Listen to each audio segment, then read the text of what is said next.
NBA Finals, Thunder Pacers, Game 4. The Pacers winning Game 3 straight up as home underdogs is something only three other teams have done in the NBA Finals the last 25 years. Of those three teams, the 2004 Detroit Pistons were the only team to win Game 3 as home underdogs and then go on to win the series.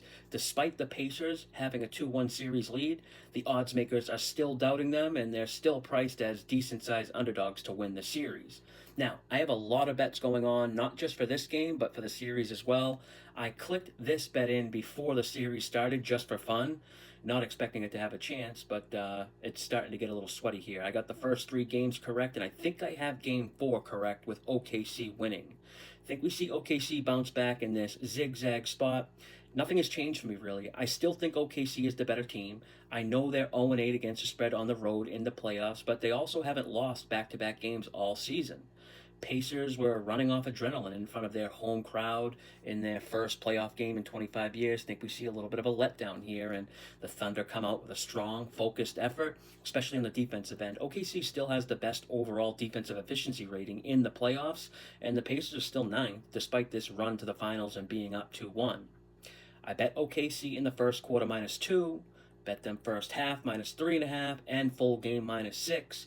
If you watch my game 3 video, I talked about how I bet the OKC -300 on the adjusted series price. Well, because I like OKC to win here in game 4, I have to like them even more now in the series because if they win game 4, they'll be big favorites at home in game 5. OKC was -300 on the adjusted series price when it was tied 1-1 going to Indiana, so tied 2-2. Going to OKC, it's very likely we see this price jump back up and past 300 to probably -350-ish, -375. This current price of -220 on OKC is at its lowest buy point now, assuming they win Game 4.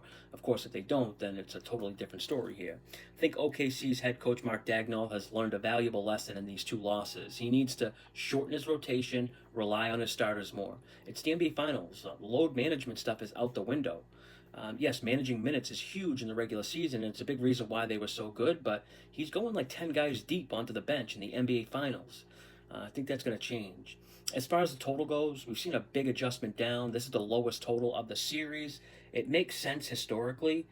Pivotal Game 4s have a strong under trend. The last 20 Game 4s in the NBA Finals, the under is 16-4, but I'm staying away from the total. Got two really good offenses that play at a fast pace. Plus, I have a lot going on in this game anyway. As far as player props go, I'm looking at Thunder players over and Pacer players under. Chet and SGA overs could be a good look. And if the Thunder are going to win this game, they're going to need to put Halliburton in the Dortcher chamber. First team, all defense, Lou Dort should make Hallie work. I never like betting unders on like primary ball handlers or superstars. The Pacers are 20-1 this season in games where Halliburton has 20 points and 10 dimes, so his under is heavily correlated to the Thunder winning. I did bet Ben Mathurin under points.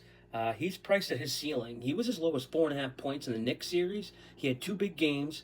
His points prop jumped up to 9.5. Then he went under with 4 points. Now, after two big scoring games again, he's gone 7.5 up to 10.5.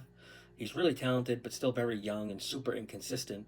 Also, Mathurin's minutes are so heavily dependent on guys in front of him getting into foul trouble, and also how well he shoots early. If he makes his first couple, he can then kind of shoot his way into more minutes, but it's a lot just to work in his favor just to get 20 minutes. And now coming off his biggest playoff game, I think there's value on his under. I bet it. I found an 11.5 under, juiced -125 on BetMGM, but full disclosure, I'm limited on BetMGM, so it's not even a half unit at risk here. Now, I've done a video on every playoff game since the conference finals. I've done pretty good with the results. If you got anything out of these videos and will consider giving this video a like or a comment, I'd really appreciate it.